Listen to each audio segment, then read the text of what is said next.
Welcome. We're going to talk about empowering agricultural workers and small rural business owners through REAP grants, USDA REAP grants, and we'll talk about what that means in a bit. My name is Brian Naughton.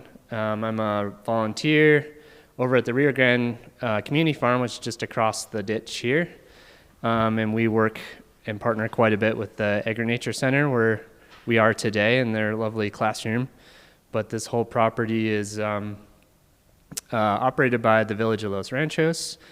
And the team here, we have Willie in the back, and then as well as Chloe and Dominic helped us set everything up today and host us, so we're very thankful to them. And this resource that we have for workshops like this is really valuable, so thanks to them. And then my co-coordinators are Megan Bott from Positive Energy Solar, who's over here, and Michael Mead, who's right up here in front. So very great working with those two over the past months, getting this organized and set up. So thank you for that. And thank you to our panelists who came today, and I'll introduce each of them in a bit. And just for a quick overview of what we're doing today, I will introduce each of the panelists we have. They will give some short presentations or introductions to their what they do, and then I will ask a few questions that were submitted ahead of time by folks from the registration forms, and then I'll open it up to the audience if there's additional questions, and we should have plenty of time to cover all of those. And then afterwards, when we're done, you're welcome to hang around and network a little bit. We have the space until about 2, but I don't anticipate we'll go that long. So with that, let's move on to our presenters. So first off, we have Carlos Contreras and Megan Sandoval, who are with the USDA Rural Development New Mexico State Office. I don't know if I have the title exactly right. But they are both loan specialists, and Carlos is the energy coordinator for the state, or those are made-up titles. Well, I'll let you introduce your specific titles. But they're going to present on the USDA REAP program overall and some other associated items. So I will hand it off to Carlos. Yeah, I'll just do a quick introduction. I think you'll. And we'll get you the microphone. I'm going to stand. I haven't held a mic in a few years. In my ex-life, I was the entertainer for music and that kind of stuff. So, but USDA Rural Development, I probably considered the senior loan specialist overall in business programs and also in the energy coordination duties. But I've kind of transitioned more into an environmental side of things in our projects. So projects that are coming across, whether they're roof-mounted systems or ground-mounted systems, I'm responsible for, verifying the project and make sure that we clear the NEPA requirements that are required for projects that are seeking federal monies. And Megan Sandoval has been in the program for 10 years already. So, and she's been instrumental to the program as well. And with IRA, when it rolled out a couple years ago, we didn't know what that was going to look like. Come 12/31/2024, we definitely know what it looks like. And in response to a lot of the things that have changed more recently is that, the funding was always going to be questionable after 12/31. And so in the presentation that we'll have here, I'll have Megan go through that, and we can kind of talk about each of the slides in that, and then kind of what it means with future funding under IRA, and then also the 2018 Farm Bill expansion, or not expansion, but extension that we have currently. So with that, and I've been with the agency 15 years, so quite a ways. I'm going to stand up. So sure, yeah. I can't look behind me. So sorry. Yeah, as Carlos said, I'm Megan Sandoval. I've worked in the REAP program for 10 years. So I've kind of been through all of it, much like Carlos has. And I guess I'll just kind of dive right in. I'll explain what REAP is and kind of some of the key points for applying, and then we'll kind of get into some of the nuances with our funding changes. So REAP stands for Rural Energy for the Americas program. Next slide. Thank you. And there's kind of several like subsections of REAP. There's renewable energy systems, energy efficiency improvements, the energy efficiency equipment and systems guaranteed loan, energy audit and renewable energy development assistance grants. Today we'll mostly focus just on the RES and the EEI. So who can apply for these programs? You got to be a small business, you've got to be rural, or you have to be an ag producer. If you are a nonprofit, you can only be a 501c12, which would be a cooperative. We cannot help any other form of nonprofit with this program, unfortunately. So how do you qualify as an ag producer? You have to prove that 50% of your income derives from your agricultural business. If you can't, then you just simply apply as a small business instead of an ag producer. Now, the difference of how applying as an ag producer can help you is we have no limitation within the state of where an ag producer can be located.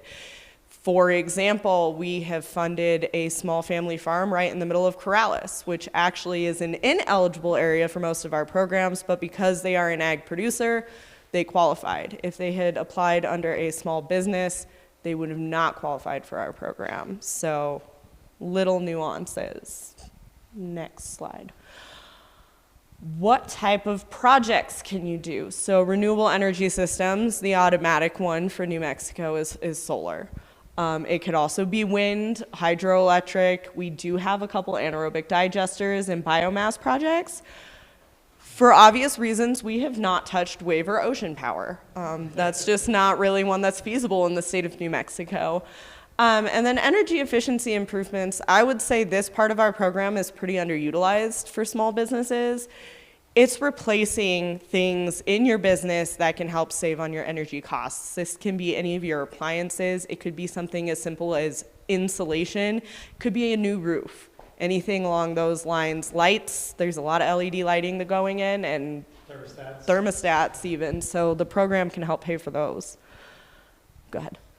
All right, ineligible project costs. This is a big one we've been seeing lately, especially with the IRA funding. People are hiring grant writers. That is great, because then you know all of the little tiny pieces of our application are being cared for by your grant writer. However, our grant that you receive cannot pay for your grant writer to package your application.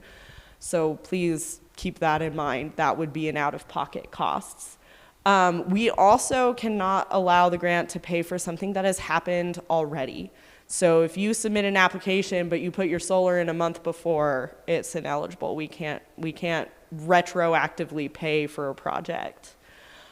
No residences. I know this one gets really hard, especially with the ag producers, because we have a lot of places where it's a family farm, you live on it and you work on it, you run your small business off of it. It can be done, but it's a lot more math, and that's fine. But the thing we cannot cover is an in-home office. If you have one of your bedrooms set aside just to run your business out of, it unfortunately does not qualify. The energy savings can't go towards that in-home office because it's too difficult to split. Sorry, back a slide. Yeah. This one? Oh, no, sorry. This one? Yeah, thank you. Okay. We can't separate out the energy usage of your one bedroom versus the rest of your house. In the operations, right? If you have 1 meter on your property and you are trying to put solar in, for example, we would ask a second meter be put in for strictly business use when you put that solar in, and that meter is not part of eligible costs, so it would be an out-of-pocket cost. And the other one we've started seeing a lot of is Airbnb or Verbos.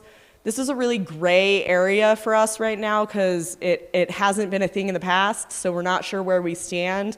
But at this moment, you have to be able to prove that its use is for short-term rental only and that it does not qualify as a second residence to the IRS, meaning I think it was 2 weeks. If you live in it more than 2 weeks out of the year, it counts as a second residence. If you don't live in that house at all, then it won't qualify as a second residence and it could potentially apply. There's just gonna be a little bit more paperwork. Questions? Please interrupt if you have them. Questions now? Yeah. Yeah, so if a farmer has residential properties that they rent out on their property, and that's part of their business, does that qualify? But they're not short-term rentals, they're long-term? No, if it's long-term, no. It would only be allowable if it's short-term. Yes. Oh, I'm sorry. The question was if you have secondary residences on your farm or on your property that you rent out long-term, would those qualify towards the project? And the answer is no, they would not qualify because they're long-term rather than short-term. So it doesn't qualify as a small business?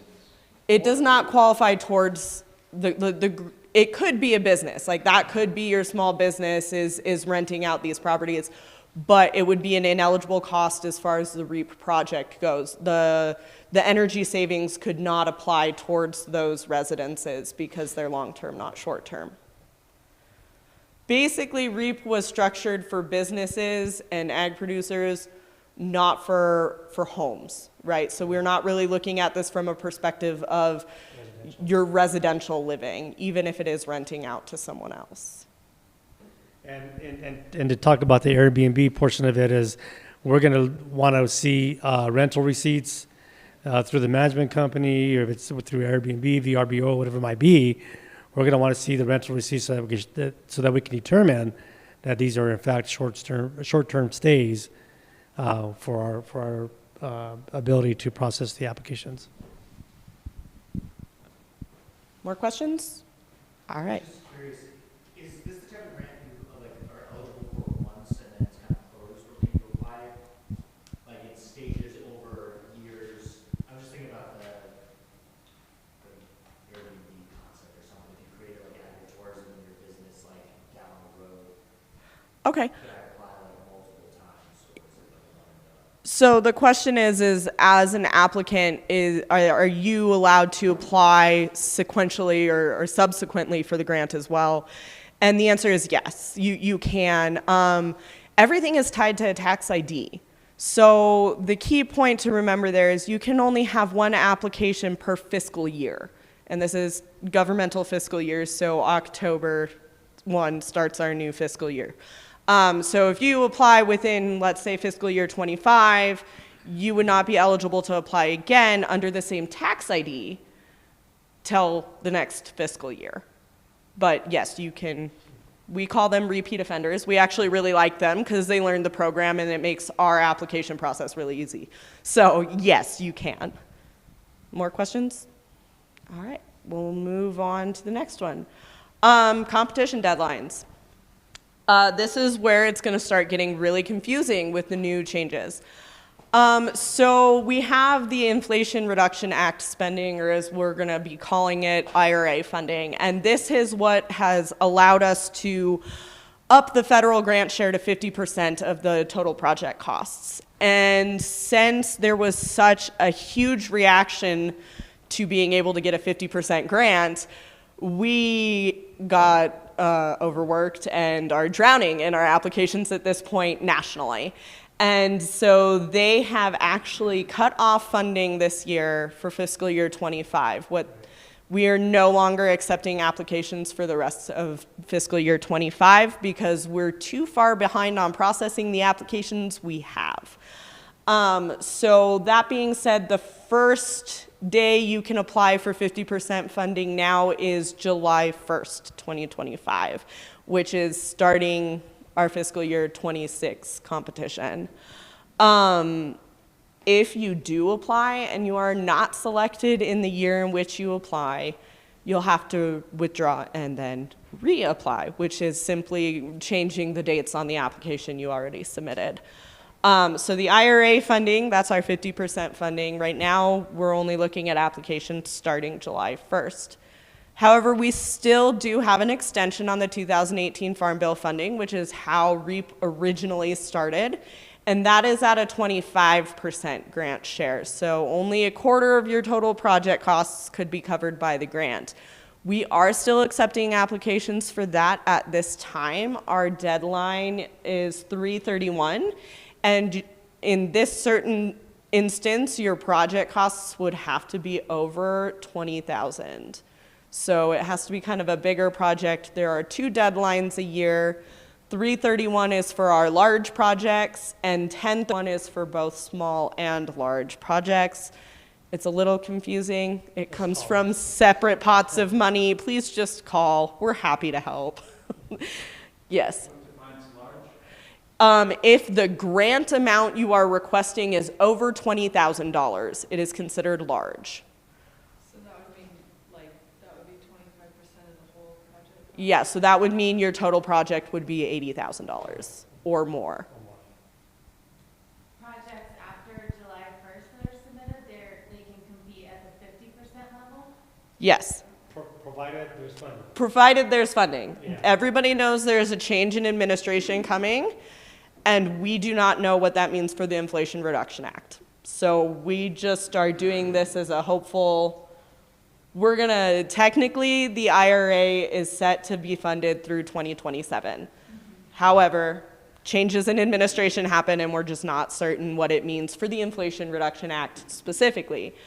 The Farm Bill extension goes through FY25. They're supposed to have been rewriting Farm Bill since A couple of years already, yeah. 2022, I believe. And so we're supposed to be funded again under the Farm Bill. We aren't sure what that looks like, or until that comes out, we're kind of flying in the dark right now as far as our funding. So it's confusing. Give us a call if you have questions, and we can certainly help walk you through it. For Farm Bill funding, if you, let's say, applied in October and you weren't selected for funding, we automatically roll over your application to the 3/31 deadline. Even if it is a small project, it still will roll over, and you can compete for funding then. But they are withdrawn at the end of each fiscal year. Basically, a fiscal year is a clean slate for everything on all of our programs, so you just have to withdraw and reapply. Yes?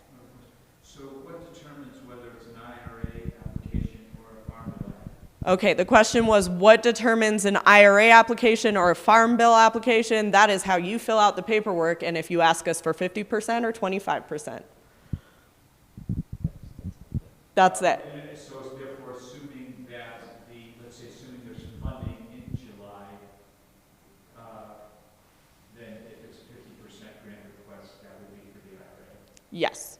If you put in our application package, you have to put in how much money you're asking us for. If you tell us your total project costs are $200,000 and you ask us for $100,000, it is an IRA application. If you say it's $200,000 and you ask us for $50,000, that is a Farm Bill application. And there's no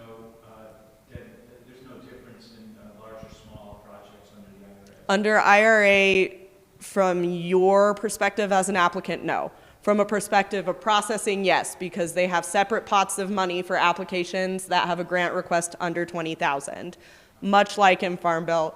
But from your perspective of an application deadline and submitting an application for IRA funding, no, the deadlines are all the same. Good? Okay, I guess next one, please. Maximum federal grant share. How much grant can you get?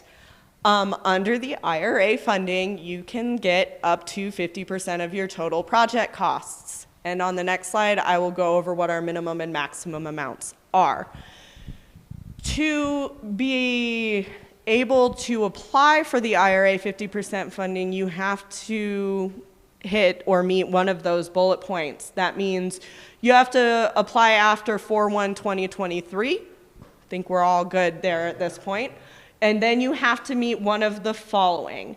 You either have to be a renewable energy system or a retrofit of a renewable energy system that produces 0 greenhouse gas emissions at the project level. You have to be located in an energy community as defined and determined by the Department of Treasury. If you don't know what that means, call us. We pull a really special map with your address, and it's really easy. We can tell you yes or no. The project is an energy efficiency improvement. That's any of the lighting, HVAC, any of that stuff. If you're just simply doing upgrades, you qualify for that 50%. Or it is a tribal corporation, tribal business entity as described by 7 CFR Part 4280. Again, if you don't know, call us, but I would assume any of you would know if you were tribal. Farm bill funding, if you don't meet any of those criterias, then you fall under Farm Bill for 25%. Yeah? Okay, questions? No, okay. All right, so now how much money can you get? Under IRA, for renewable energy systems, there is a minimum grant requirement of $5,000. That means your total project cost has to be at least $10,000. Our maximum is $1 million. You're going to put $2 million worth of equity or $2 million of a renewable energy system into your small business, and we can come in and say you can get $1 million.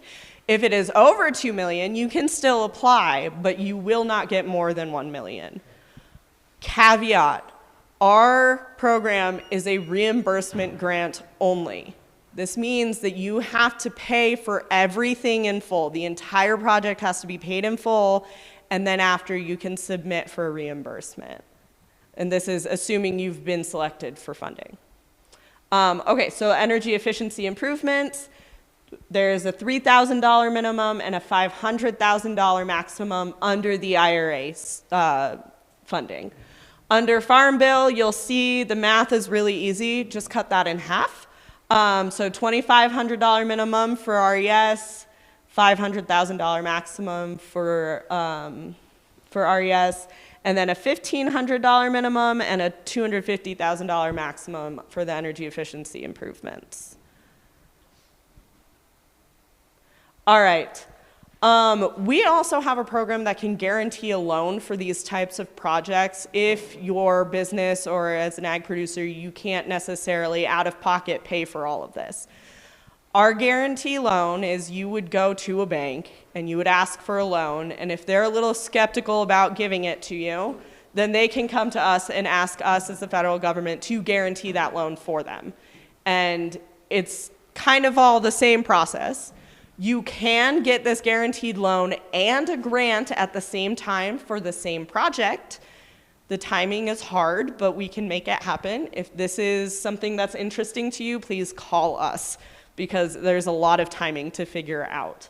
That all also being said, for a guaranteed loan, you are not our applicant, the bank is. So all of the correspondence and everything comes through us and the bank to you.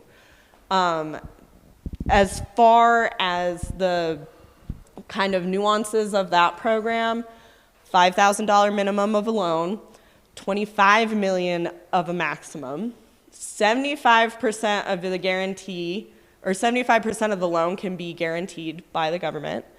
And there is a guarantee fee amount and there is a renewal fee. So if you're still paying your loan off year after year, you do have to pay the government that 0.25% of your loan. And that is subject to change on the Federal Register as well.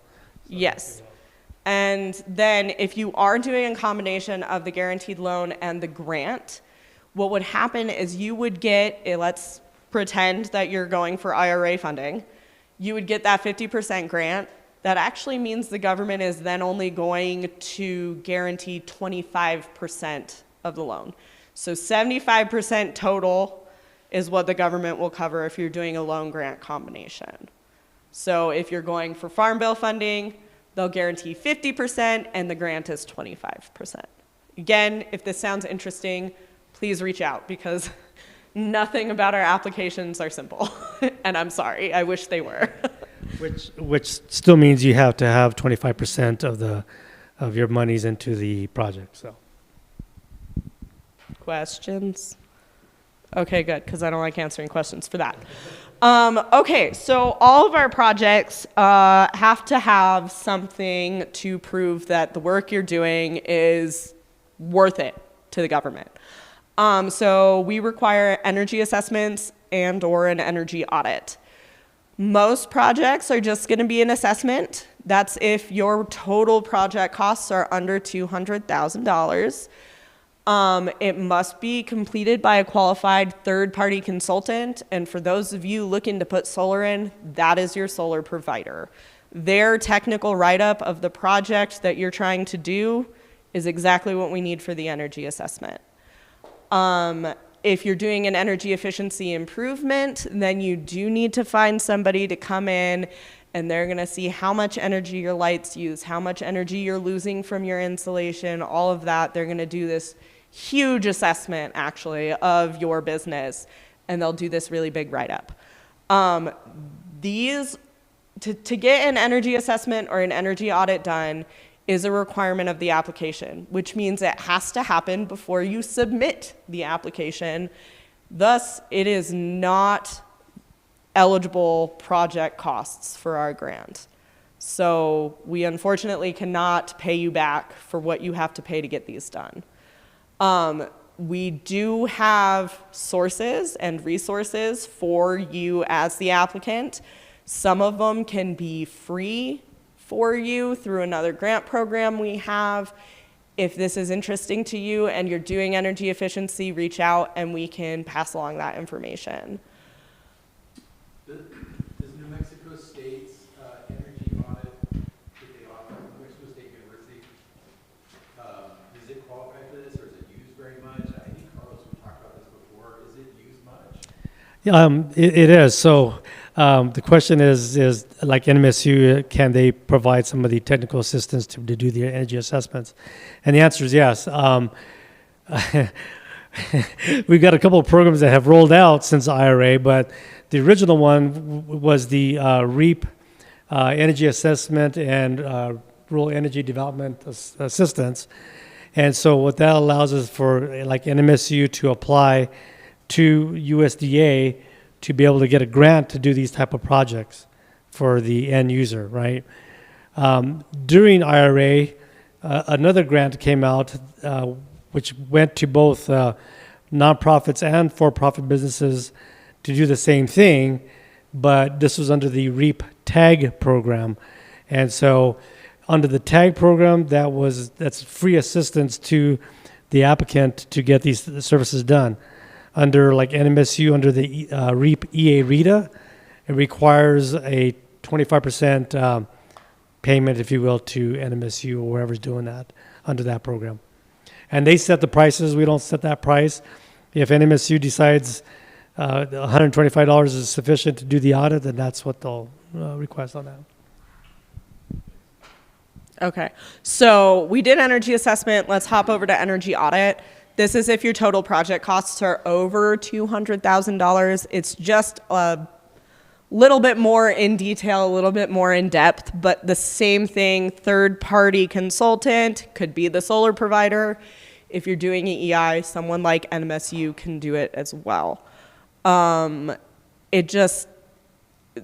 grant is based solely on, are you saving energy or are you producing your own energy to use?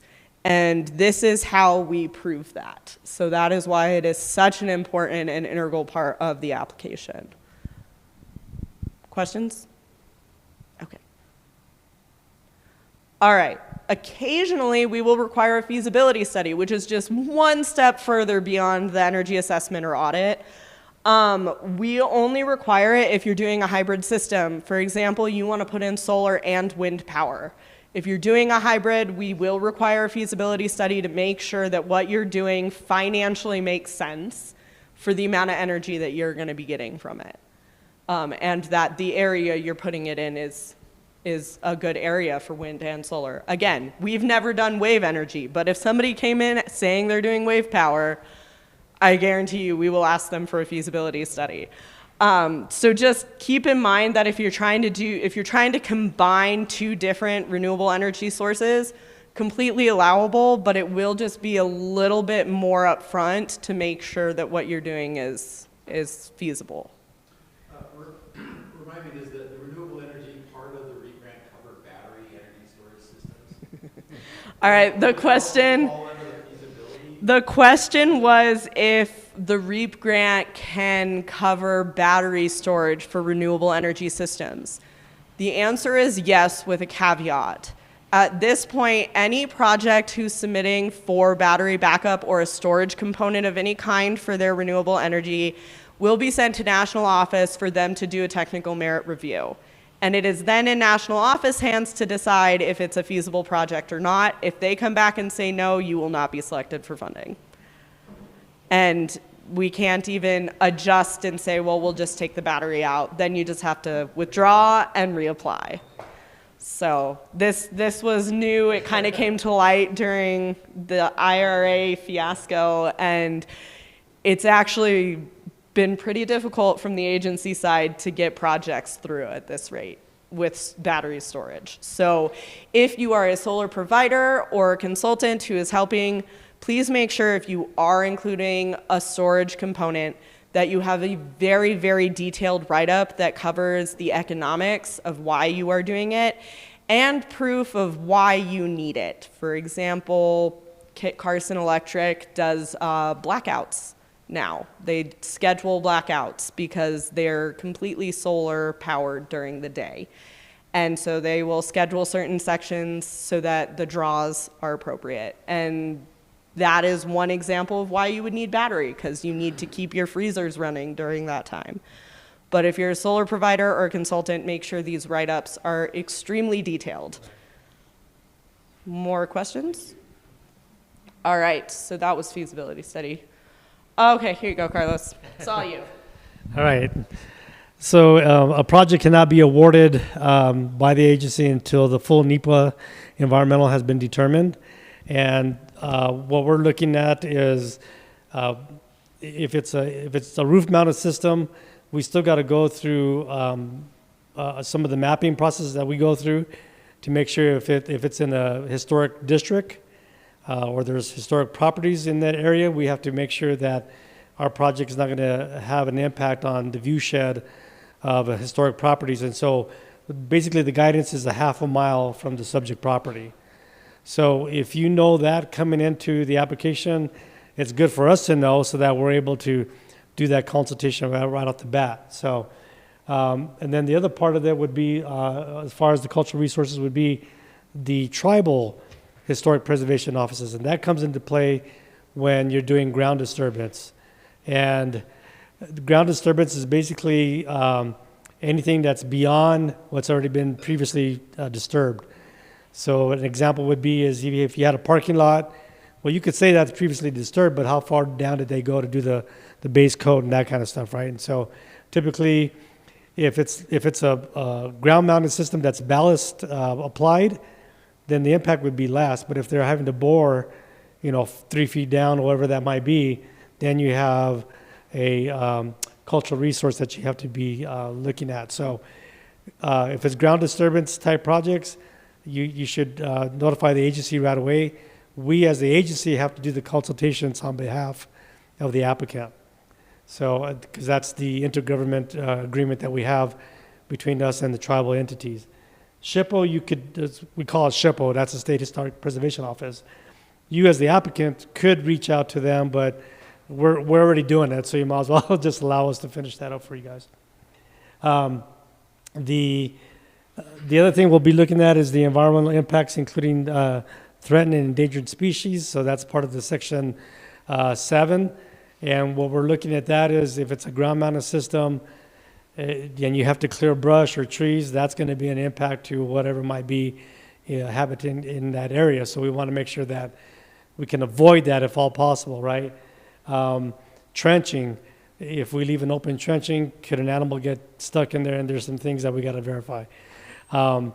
So know your project, know what needs to happen, just so that we can clear all those.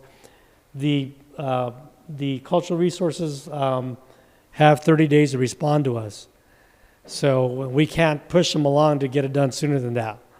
So if we're up against a deadline and we're trying to get something funded, knowing these things up front will help us try to process that a lot quicker. Flood zone determinations. Now, typically, for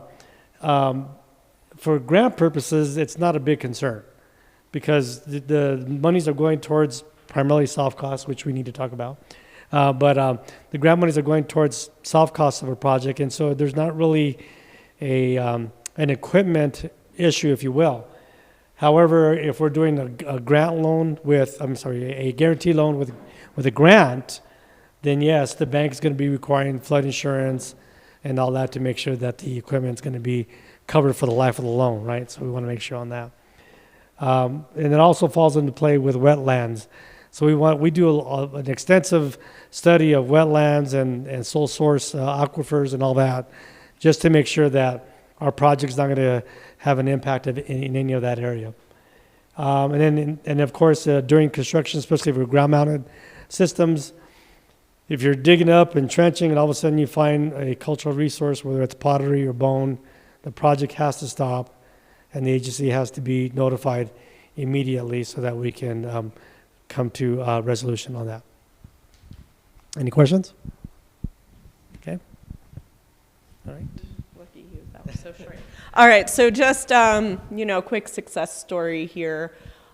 This is actually the one I was talking about who's an ag producer in the middle of Corrales. This is Silverleaf Family Farms. It's two brothers who just kind of came back home one day and said they wanted to start farming. So their parents gave them some seed money and they started farming in their backyard.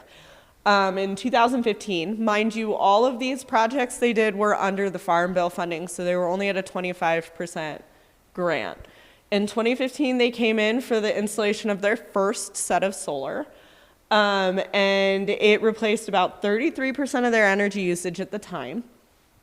Then they started getting bigger and having more storage, like cooler storage for their produce. So they decided to expand on it.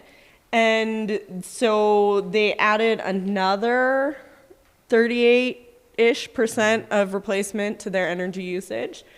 And then in 2020, they applied again for their little farm stand. They bought a nice little space kind of on the main drag of Corrales Road to sell their produce out of. And they applied for solar on that as well. The only caveat with this, since they had two separate locations, if you're an ag producer, you have to be producing on the site where the project is. So their farm stand actually wasn't going to be a production site for them, but with this caveat, they threw in some grapevines. And they're producing grapes, so they could still qualify at that specific location because they were producing on site. You got a question? Yeah, just curious where you draw the line, like producing at a location like that. Like the grapes, do they have to represent a certain amount of acreage of the property? Is there just something needs to be produced? Something needs to be produced. Our regulation does not specifically tell us exactly where to draw that line. Does production include value-added activities? No. No.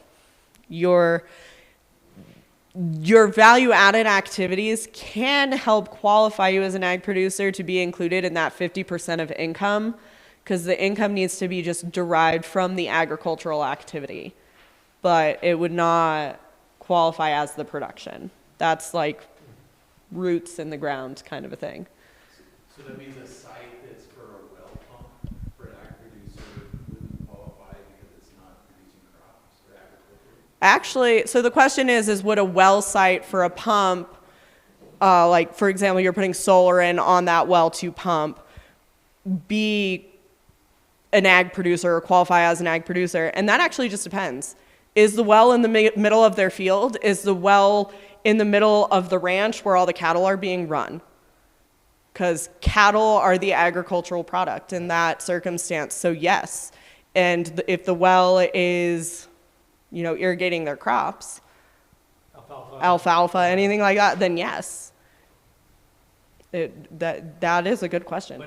But if it's closely related to a residence, how do you cut that out? You can't meter that, right? So that becomes an issue. but it has been done before, so if that happens, let us know. All right, any other questions generally? All right, now we're gonna get into the really, really nitty gritty here. Okay, in the back, I've put this on the table for all of you to read because this is regarding our IRA funding. On, what was it, December 14th, they put out this stakeholder announcement and they basically said, we're done taking applications for fiscal year 25 for IRA funding. We're oversubscribed. We have too many applications that we can't even process. So we are done for the year. So like I said earlier, we can start accepting these applications on July 1st again, and they will go towards fiscal year 26 funding. Farm Bill is still being accepted. So if you are willing to go for the 25% grant, please let us know. We can get you an application package and you can apply for that 25% if your project is time sensitive. If you have questions, please let us know. Like I said, there's handouts in the back. This is a printed copy of exactly what they said. It kind of goes into a little more detail, but let us know if you have questions. Okay, I actually believe that is it. These are our contacts. You'll notice Carlos isn't on there, but his cards are in the back. You can still call him, but he's just gonna send you to me anyway. So just pick up both our cards. But he is our environmental guru, so if you hear from him on a project, it's because he's doing your environmental review. And there's also a handout in the back. It is our fact sheet. It's just like the really quick nitty-gritty of our program and who to contact. So, any more questions? Yeah. Do you know how much funding you'll have? Okay, the question is, do you know how much funding? Open period?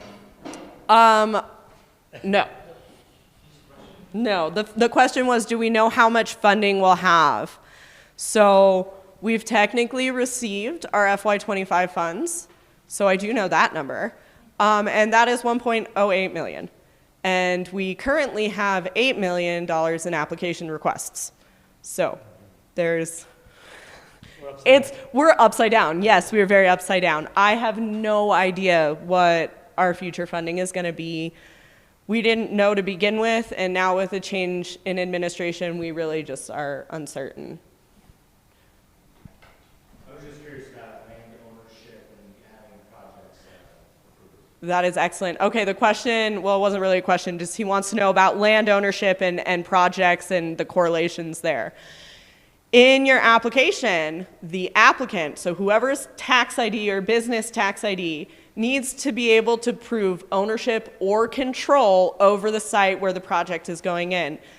That means you don't have to own the land or own the building, but you do have to have a lease in place, and the lease must cover the life of the equipment going in. In short, if it's more complicated than that, please call us. Any other questions? What about mobile projects? Mobile So projects. you went into like 4 different properties. Has anyone like got funding for something that, you know, like was based out of, let's say, the property we own or headquarters, but it could be like, you know, moved around? So moved around, no, but somebody who has multiple locations can submit one application for all of the multiple areas. But you can't just like change which location you want to do the project on, because that screws up our environmental process heavily. I was thinking more like, I don't know, like energy efficient, like refrigeration, if you're harvesting in multiple fields, or delivering and transporting between locations. So the question, Project in mind, and we don't have to get into like the nitty-gritty of it. I just was curious because we do rent 5, 6 different fields.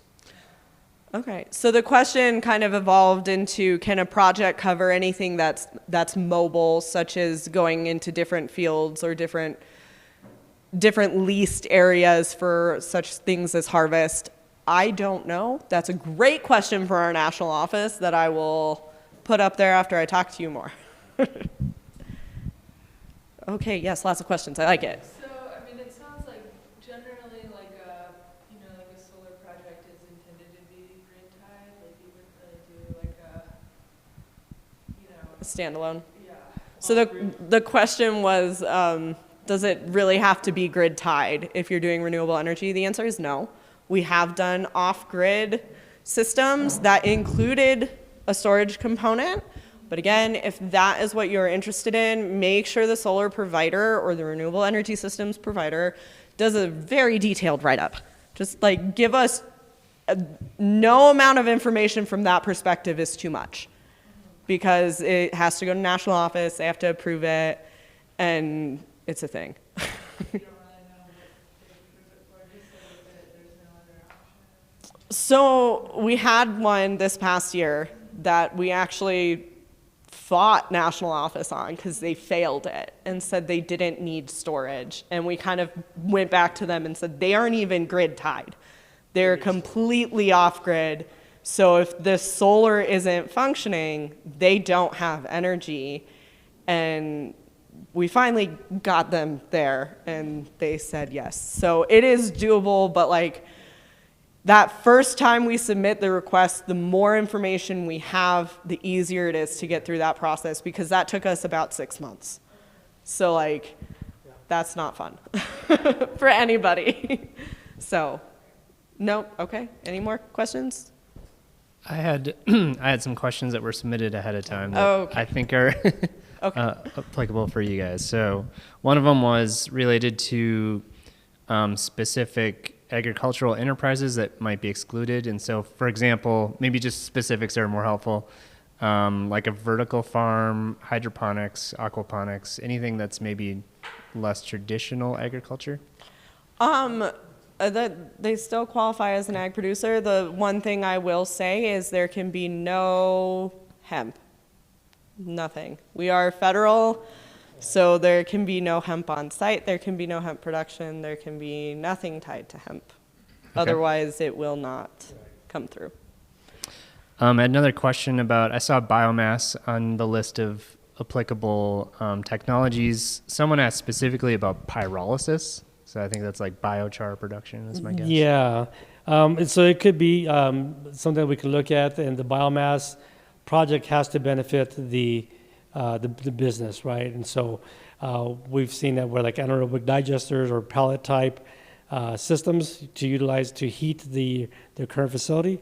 That's something we could look at on a biomass type project. Let's see. Another question had to do more specifically with tribal entities. So someone had a question about tribal homes. That sounds like that'd be excluded, but it sounded like tribal businesses and enterprises were. Yeah, so what we're looking for in that sense would be like a tribal entity that has its own enterprise for a gas station, a laundromat, car wash, something like that, or maybe even a hotel. As long as it's a separate enterprise from the tribal government, then that's a doable project for REAP. With the caveat that they can prove that ownership and control of the site, because that has been something that has stopped projects in the past, because they'll just kind of be given the space by the tribal government to use, but they can't prove that they are allowed to make these improvements to the business. So they really have to be able to show us that they can do that. Tribal resolution or something like that. Yeah. And I think I know the answer to this question, but I'll ask it anyway. Are there ways to make REAP more streamlined, especially for smaller scale rural businesses or agrarians? We have tried our best. You are actually looking at the two people who have redone the application package every year for the national office to use as their templates. Carlos himself is the one who's fixing all of the form issues, so thank you, Carlos. But we're trying. I will say in one of our other business programs, they have opened up an online portal this year that they're hoping to implement for REAP next year. More on that to come, and it will be online. And then the last one I had was, are there grants for smaller sustainable gardening programs? I don't have a lot of details. I guess I could Probably obviously not yeah. if they are their own business with their own tax ID. They could qualify as a small business, but I would guess that they're not producing enough agricultural product to be considered an ag producer. But It's all going to come back to the tax ID. There's another one back here. Here's what the timeline of like applying July for 2026. Usually when after applications submitted, like I know it depends on the amount of applications you get. But, you know, just think about the timing of a project. Like if you're really gung ho on something, you know, like. So the question was, what is the time frame? Yeah, so after you submit, like how long or what is the time frame from when you know what the status of your application is? Are you accepted or are you rejected? What? If you want like a really quick, easy, nitty-gritty answer, I'm going to tell you 3 months. But there is so much more involved now. So all of our applications are actually selected based on a priority score. Right, so this means that if you guys all apply for our September 30th deadline, which is what is opening on July 1st, right? That means after September 30th is when we start all our work. Or if you apply earlier, we can start it earlier. So please get your applications in as soon as you can. He has to do a full environmental, and that takes him at least 2 days per project. And then there's a 30-day waiting period after he gets that done. Then at the same time, me and the other specialists are processing the applications. We can issue you a letter saying, you've got 15 days to finish getting me the things that are missing, if you're missing things. Or we send you something and we say, hey, cool, you've got a complete application, except the environmental's not done. And then when the environmental's done and we have all the pieces, we issue you a letter that says, complete application. That's probably like a month after you've applied. At that point, you're welcome to start your project with the thought process that you may not be funded. So you are welcome to start it if you're time sensitive, it's gonna snow, if it's time sensitive, once you get the letter that says it's a complete application on file, you can start. Then from that point, like we have to do a technical merit and a project summary review on every single project, and then we do a score on every single project. And then we put all of them next to each other, and we say, this person scored the most, and we write them a letter. And we say, you've been selected for funding, congratulations. Next person, same thing, until we run out of money. This means all of them have to be processed in full and scored before we can send out letters. So even if you apply on July 1st, we've got your complete application, your environmental review, and everything done by August 1st. You're still waiting until we're done processing everybody else. So that's why it's a little difficult to give you a direct timeline because, for example, we used to get 3 applications twice a year, and we got 27 applications on December 31st.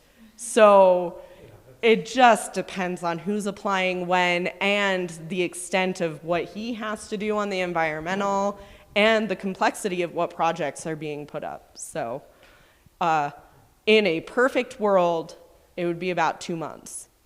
In a realistic world, the soonest is going to be about 3. One thing I would say on the grant portion of this is that, you're going to do the project regardless of getting the grant. So, I mean, if it's going to benefit your business or your ag production business, and you know that solar is the way to go and it's going to save you in the long run, you're going to do the solar project regardless of getting the grant. So that's how I try to sell a program to do that. And if you do get awarded, at least that grant money is going to come back to you. There is another part of this, though, is that if you do get awarded the grant, let's say it's FY26, and your project is done February 2027, and we reimburse you in 2027, that monies, though, do become grant income by IRS.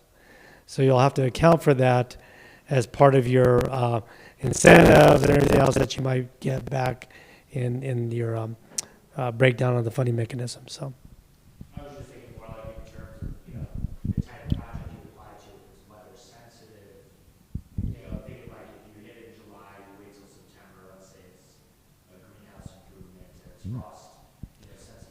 Just thinking like the scale, I know there's a range. But that all being said, if you are awarded, you have 2 years to complete the project. So if you are awarded in December and you're in Taos, you're like, yeah, we're not digging in the ground in Taos. Like, no.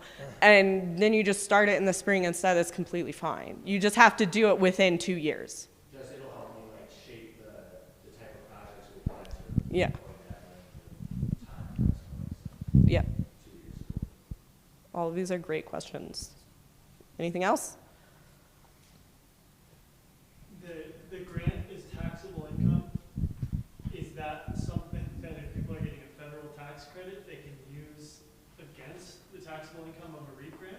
That's a great question for your CPA. I will just say, we don't care about the tax incentives.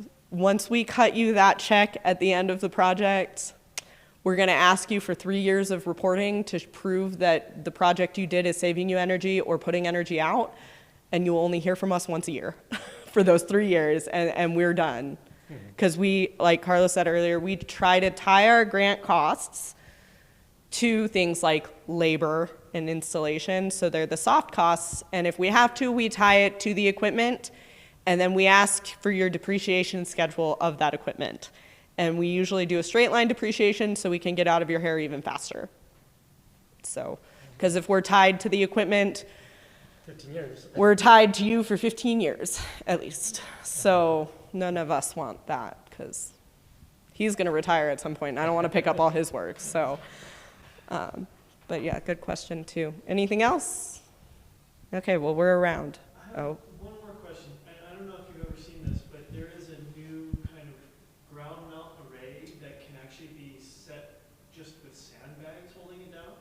So it's not actually permanently foundationed into a property. And I'm curious if that would affect your qualification. So definitely it did. So the question was utilizing you've seen systems that PV systems that are ground mounted, utilizing a sandbag type of fixture or a ballast system. For the environmental process and something like that, it would have less impact. We've seen concrete ballast systems that go over the racking system, which could be beneficial in that sense. So, but if we're having to level the ground in some sense, then it could affect the environmental portion of that. Also, no, we have not seen a project like that yet. Okay. No, but we are seeing ballast systems using concrete for that. So, All right, I think we've taken up enough time, so. Well, great. Yeah, that was excellent. Thanks for all the Q&A. Let's just thank Megan and Carlos for that presentation.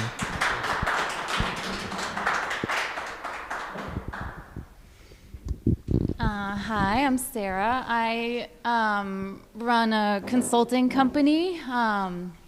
I just recently moved here from Montana, so we do grant writing and consulting all over the country, Puerto Rico, Alaska, everywhere. The REAP program is the same in every state, so we can work anywhere and help people.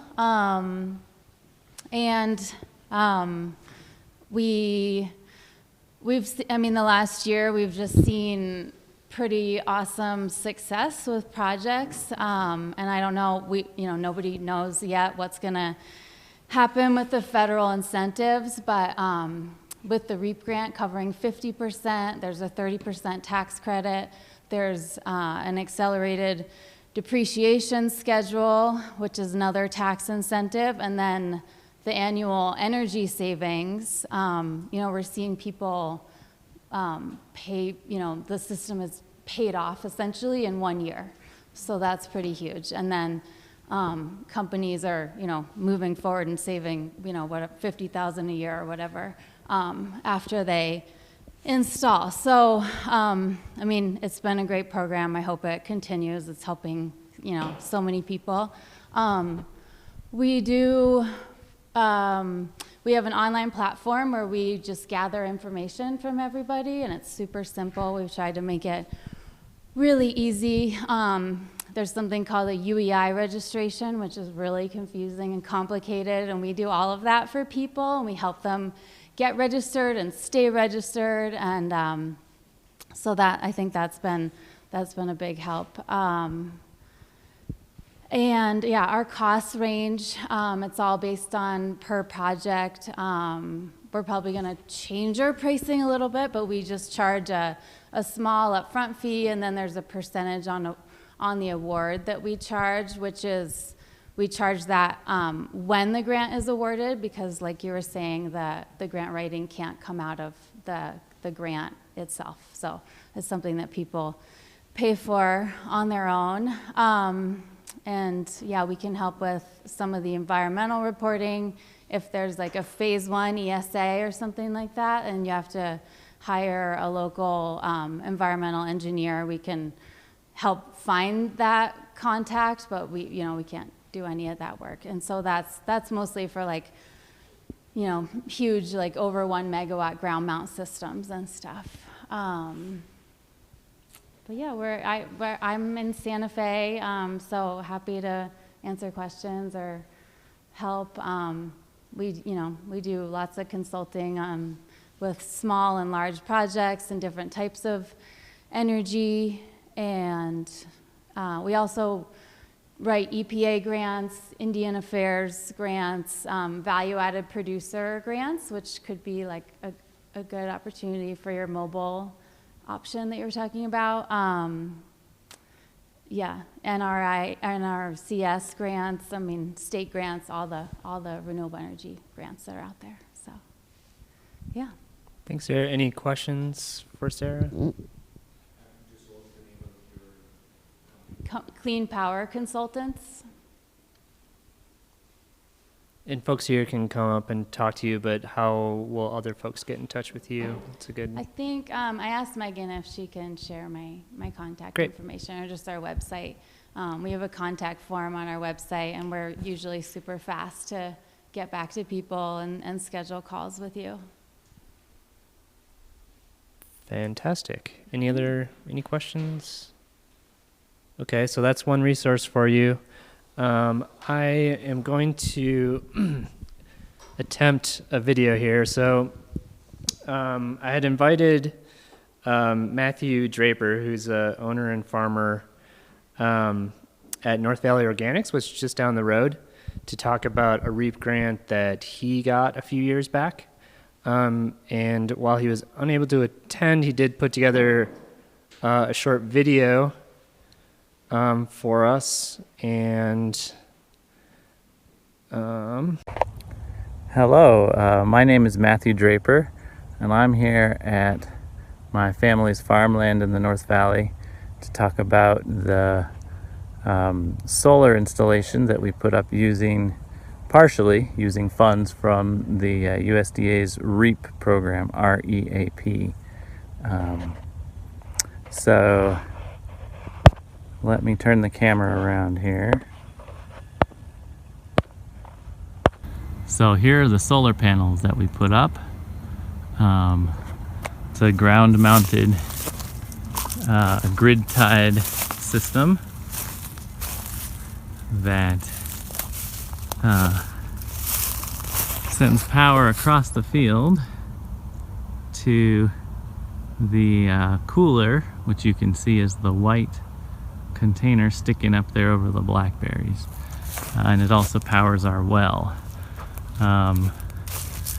Yeah, it's grid-tied solar, which means that on cloudy days we can still run the system without any problem. And yeah, the REAP grant was an important piece of the puzzle with regards to putting the installation up. As with all government grants, it's a little complicated because you have to put the money down up front and then you get reimbursed later. With REAP, I believe it's about 25%. But when you put that together with the tax credits that you get for solar installations, you can get about 50% of the project paid for. And we were really lucky to work with a company, PPC Solar, that had the expertise to put up a system. So now I'm going to show you the cooler that gets run by this solar electric system. There it is right there. And then if we go over here, you can take a look inside.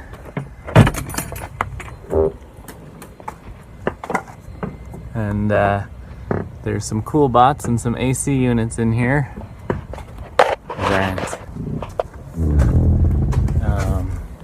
in the summertime require quite a lot of power to run.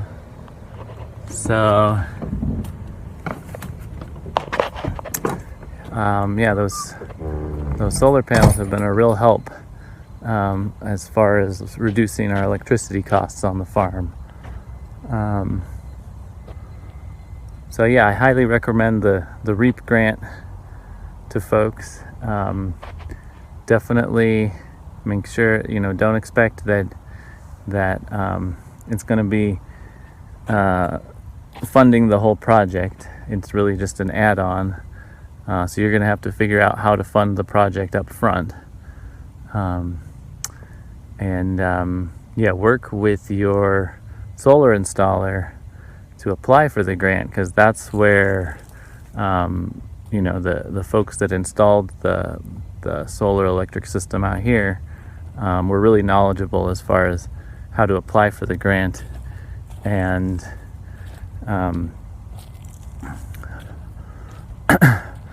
then how we can pay for the system through tax credits and grants, etc. So yeah, that's what I know about the REAP grant.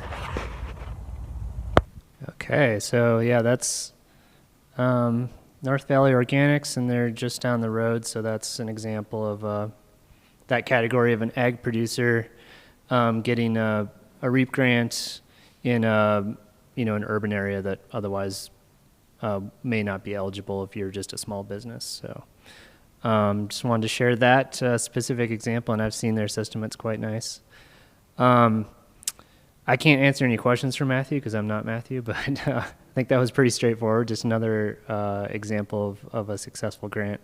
And I believe that was 2 years ago, and it sounds like he got that 25%. So Farm Bill, not the IRA.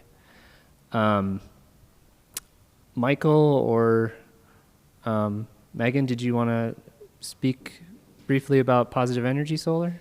Just a quick.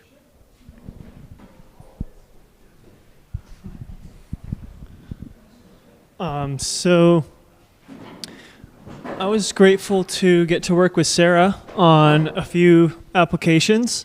We were recently awarded a grant for Shepherd's Lamb Farm. They're up in Chama. So they have a large free-ranging sheep operation, and they have a bunch of huge freezer. They have a bunch of like shearing equipment and heaters for their sheep and for their kind of farmhand shop spaces. And the process of applying, because we had a consultant, was really easy on our end. I mean, for me as a technical sales advisor, I'm just helping the client to design a system that's going to meet their needs. And from there, it's taking the information that we have about the production capacity of a solar system and putting that in a format that USDA can take and quantify how much savings is going to come from this project for the farm's operation. So yeah, as I say, it was really easy with the support of the consultant. They took care of the environmental review kind of paperwork. They took care of the business kind of financials piece, which I know that the clients had to put together some of their tax records and income and their articles of incorporation kind of stuff about their business. I've also worked with a small bit with a business, a restaurant, so non-farm operation in Espanola, we put in application this last cycle, and they also had a great experience. It was really easy because we had the support of the consultant, yeah, I mean, if anybody has any specific questions, like, regarding what a solar company would need or how they would approach these projects, I'm happy to respond to that. But that's a little bit of my experience so far with the REAP application. And yeah, all the folks at USDA have been like super responsive and just great to work with. So thank you for all your work. Mm-hmm. Any questions for Michael? So could you come out to a property and do like an estimate? Is that like? Yeah, of course. Mm-hmm. Yep. And what's the best way to? I can give you my card. Okay. Mm-hmm. Yeah. Yeah, and if you have other folks, they're welcome to call up Positive Energy, go to our website, and set up a free consultation. We basically work all around New Mexico, so yeah, happy to help people out. Mm-hmm. Okay, any other questions? All right, let's just thank all of our panelists for their... And you're welcome to hang out. There's some refreshments in the back and mingle a little bit. I'll hang around. If anyone wants to learn about my agrivoltaics research project, which is just on the other side of the ditch here, I'm happy to talk about it, but that's a fun little thing we're doing this year. So, all right, thank you all for coming. Thanks to Agri Nature Center for putting this together, and for Megan and Michael and Positive Energy Solar Team, and everyone that made this possible. So appreciate everyone coming out this morning. Take care.